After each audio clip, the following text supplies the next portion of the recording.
Саламатсыздар ма, құрметті студенттер? Автокөліктерді жөндеу пәніне қош келдіңіздер. Дәрісті оқитын арнайы пәндер оқытушысы, техника ғылымдарының магистрі Хайырова Назгүл Бауыржановна. Бүгінгі өтетін тақырыбымыз көлікті күрделі жөндеуден өткізудің технологиялық негізі. Жалпы пән автокөліктердің бөлшектерінің жөндеу барысын, бөлшектеуді, кері жинауды үйретеді. Бүгінгі тақырыбымызда жалпы автокөліктерді жөндеуге қандай терминдер жатады? Сол терминдермен танысатын боламыз. Көлік жағдайының негізгі түсініктері мен анықтамалары. Сенімділік.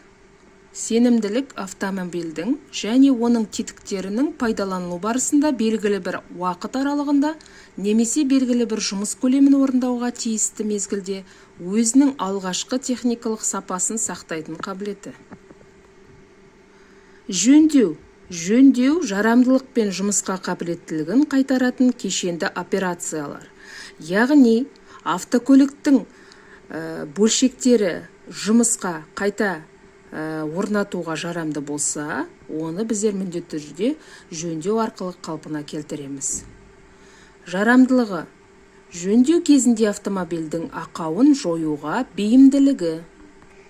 Келесі анықтама. Мүлтіксіздік. Автомобильдің белгілі бір уақыт аралығында немесе берілген жұмыс мөлшерін орындауда жұмысқа қабілеттілігін сақтау ерекшелігі.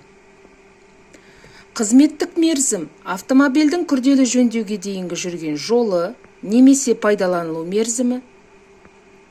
Яғни автокөліктің күрделі жөндеуге, яғни біздер оның жалпы алғашқы жаңағы ақау пайда болуына дейінгі мерзімінде атауға болады. Келесі төзімділік.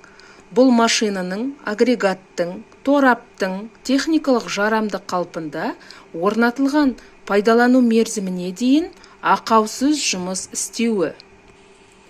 Жұмысқа қабілеттілік деп белгіленген техникалық көрсеткіштерге байланысты автомобильдің жұмысты орындай алатындай жағдайын айтады.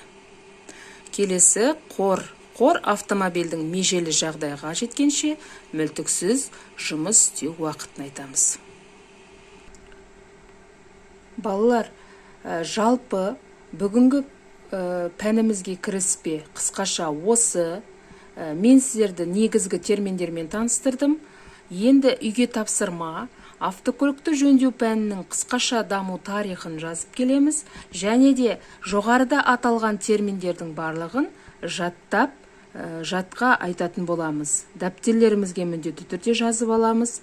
Одан соң осы терминдерді мен сіздерден сұрайтын боламын.